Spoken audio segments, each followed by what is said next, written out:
ಇದು ಅರಮನೆ ಅವಶೇಷಗಳು ಅಂತ ಹೇಳಿದ್ರೆ ಈ ಗೋಪಾಲ ಸ್ವಾಮಿ ಬೆಟ್ಟದಿಂದ ಸಹ ಅರಮನೆ ಅವಶೇಷಗಳು ನೋಡ್ಬೋದು.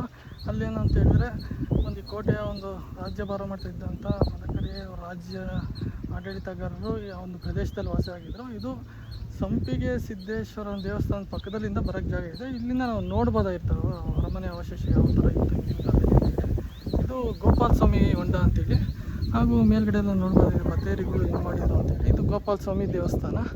ಈ ರೀತಿ ಇರೋವಂಥದ್ದನ್ನ ನಾವು ಗಮನಿಸ್ಬೋದಾಗಿದೆ. ಮೇಲೆ ತುಪ್ಪದ ಕೊಳ ಇದೆ.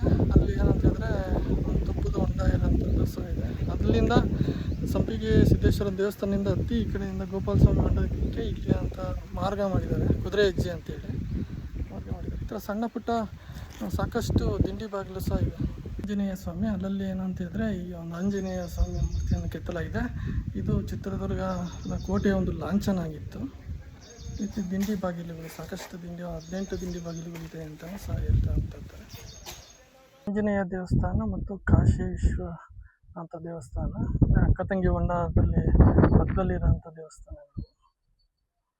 ಸಿಹಿ ನೀರು ಹೊಂಡ ಒಂದು ದಿಂಡಿ ಬಾಗಿಲು ಅಂತ ಕರೆಯಲಾಗ್ತದೆ. ಅದೇ ಕಾವಲುಗಾರರು ಅಲ್ಲಲ್ಲಿ ಏನಂತ ಹೇಳಿದ್ರೆ ವಿಶ್ರಾಂತಿಗಳನ್ನ ತಗೊಳಕ್ಕೆ ಒಂದು ಸ್ಥಳಗಳು ನಿರ್ಮಾಣ ಮಾಡ್ಕೊಳ್ತಾ ಬಂದಿದ್ದಾರೆ.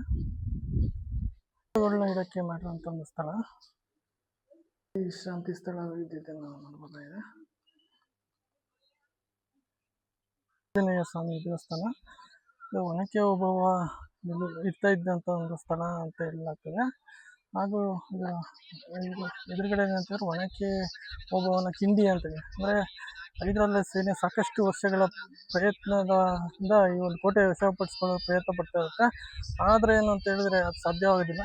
ನಂತರ ಏನು ಅಂತ ಹೇಳಿದ್ರೆ ಇಲ್ಲಿರೋಂಥ ಒಬ್ಬ ಕಳ್ಳಿ ನರಸಪ್ಪ ಅನ್ನೋ ಮಂತ್ರಿಯಿಂದ ಏನು ಅಂತ ಹೇಳಿದ್ರೆ ಇಲ್ಲೊಂದು ಸುರಂಗ ಮಾರ್ಗ ಇದೆ ಅಂತ ಹೇಳೋದು ತಿಳಿಯುತ್ತೆ. ಆದ್ರೂ ಸಹ ಏನು ಅಂತ ಹೇಳಿದ್ರೆ ಆ ಸಂದರ್ಭದಲ್ಲೂ ಅವ್ರಿಗೆ ಆ ಒಂದು ಕೋಟೆ ವಶಪಡಿಸ್ಕೊಳ್ಳೋಕ್ಕೆ ಸಾಧ್ಯತೆ ಆಗೋದಿಲ್ಲ. ಬನ್ನಿ ನೋಡ್ಕೊಂಬರೋಣ ಯಾವ ಥರ ಇದೆ ಅಂತೇಳಿ.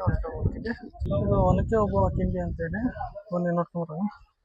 ಅಂತ ಹೇಳಿದ್ರೆ ಈ ಸ್ಥಳ ಇದ್ದಿದ್ದೇನು ಅಂತ ಹೇಳಿದ್ರೆ ಕೋಟೆ ಸುತ್ತಲೂ ಏನಂತ ಹೇಳಿದ್ರೆ ಗೋಡೆಗಳು ನಿರ್ಮಾಣ ಮಾಡ್ಕೊಂಡಿದ್ರು. ಇಲ್ಲಿ ಏನಂತ ಹೇಳಿದ್ರೆ ಒಂದೇ ಒಂದು ಕಂದಕ ಮೂಲಕ ಏನಂತ ಹೇಳಿದ್ರೆ ಇಲ್ಲಿ ಬೆಣ್ಣೆ ಅಂತ ತಗೊಂಬಂದು ಕೊಡುವಂಥದ್ದು ಇರ್ತಾಯಿತ್ತು. ಇದು ಸುರಂಗ ಮಾರ್ಗದ ಬಗ್ಗೆ ಹೈದರಾಲಿಗೆ ಗೊತ್ತಾಗುತ್ತೆ. ಆಮೇಲೆ ಈ ಒಂದು ಕೋಟೆಗೆ ಅವನು ಮುತ್ತಿಗೆ ಹಾಕಲು ಈ ಒಂದು ದಾರಿಯಲ್ಲಿ ಬರಲು ಪ್ರಯತ್ನಿಸ್ತಾನೆ. ಬಟ್ ಏನಂದ್ರೆ ಆ ಸಂದರ್ಭದಲ್ಲೂ ಅವನಿಗೆ ಈ ಕೋಟೆಯನ್ನು ವಶಪಡಿಸೋಕ್ಕೆ ಸಾಧ್ಯ ಆಗೋದಿಲ್ಲ.